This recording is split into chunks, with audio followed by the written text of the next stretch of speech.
میرا گمان ہے واللہ عالم، میں نے کہا تھا ان باتوں میں اختلاف کی گنجائش ہے، یہ کوئی میں قرآن و حدیث کی روح سے نہیں کہہ رہا ہوں، لیکن جو میرا مشاہدہ ہے افغانستان کی تقسیم ہو جائے گی، پختون حصہ جو ہے پاکستان کے ساتھ ملے گا، اور یہ یہاں پر وادی سندھ جس کو اقبال نے کہا ہے کارواں زی وادی دور و دراز آیت بروں، اس یہاں پر خلافت علی منہاج النبوہ کا نظام قائم ہوگا اور یہاں سے فوجیں چلیں گی، نمبر ایک۔ نمبر دو، عرب کے ریگزار میں 15ویں صدی کے مجدد کا ظہور ہو جائے گا۔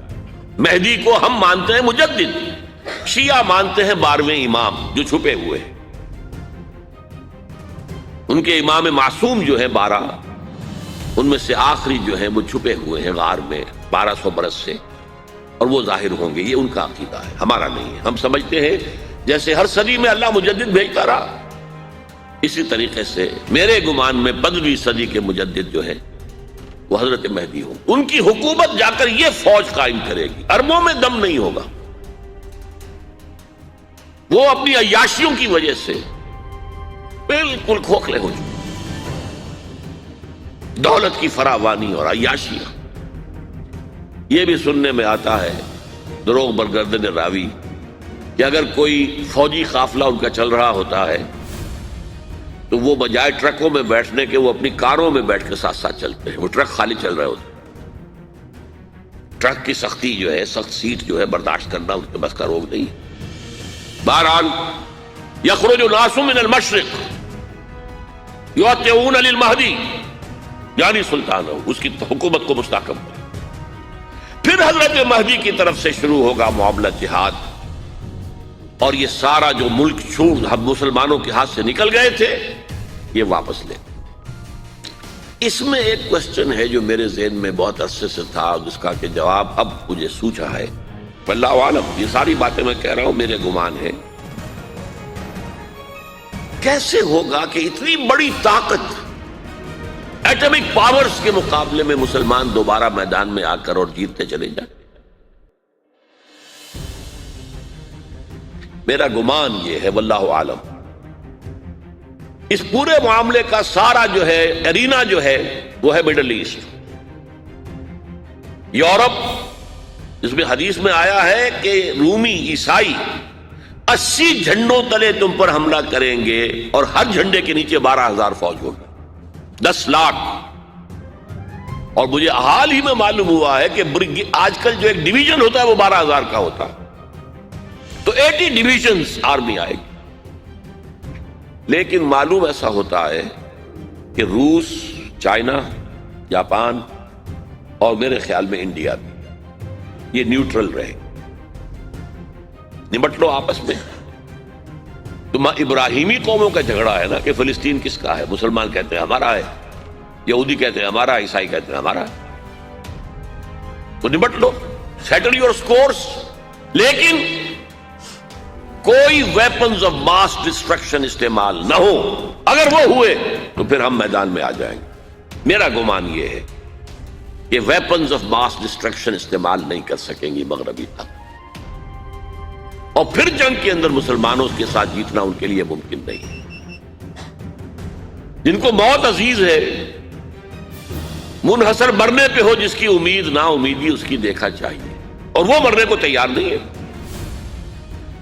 وہ تو 40,000 فٹ کی بلندی سے نیزی کٹر پھینک سکتے ہیں، نیچے نہیں آئیں گے۔ اور جب نیچے کچھ اتنے تھے تو جو حشر کیا تھا، تو جو بات کہی تھی رمزفیلڈ نے، ویری ٹینیشیس فائٹرز، یہ افغانستان افغان والے جو ہیں یہ تو چمٹ جانے والے ہیں، یہ ایسے جنگجو ہیں، ان سے جان چھڑانی مشکل ہے،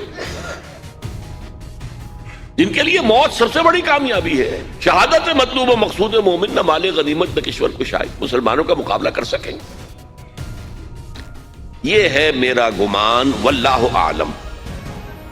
بہرحال پہلا مرحلہ کسی اجمی ملک میں جو میرے نزدیک پاکستان اور افغانستان پہ مشتمل ہوگا، خلافت کا نظام پہلے آئے، پھر یہاں سے فوجیں چلیں گی، حضرت مہدی کی حکومت قائم ہوگی، پھر وہ حضرت مہدی جو ہے وہ جہاد کریں گے، قتال کریں گے، اور اس قتال کے آخری مرحلے پر حضرت عیسیٰ علیہ السلام بھی نازل ہو جائیں،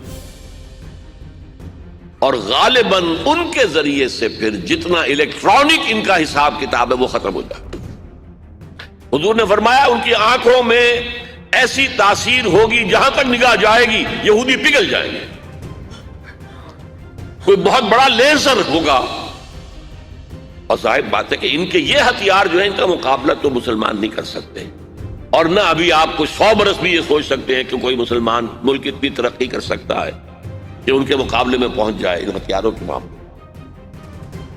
تو یہ اصل میں جو شخص سراپا معجزہ تھا، حضرت عیسیٰ جو ہے سراپا معجزہ، پیدائش معجزہ، آسمان پر اٹھایا جانا معجزہ، خلق حیات، بنایا مٹی کا پرندہ پھونک ماری اڑنے لگا، احیاء موتا، مردہ کو کہا اٹھو قم باذن اللہ، اٹھ گیا چلنے لگا، مادرزاد اندھے کے آنکھ پر ہاتھ پھیری اور اس کو آنکھیں اللہ نے دے دی، کوڑھی کے جسم پر ہاتھ پھیرا اور کوڑ صاف۔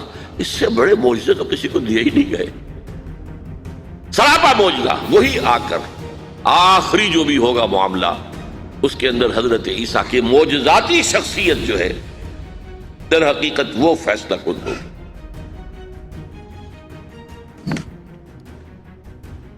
میرے نزدیک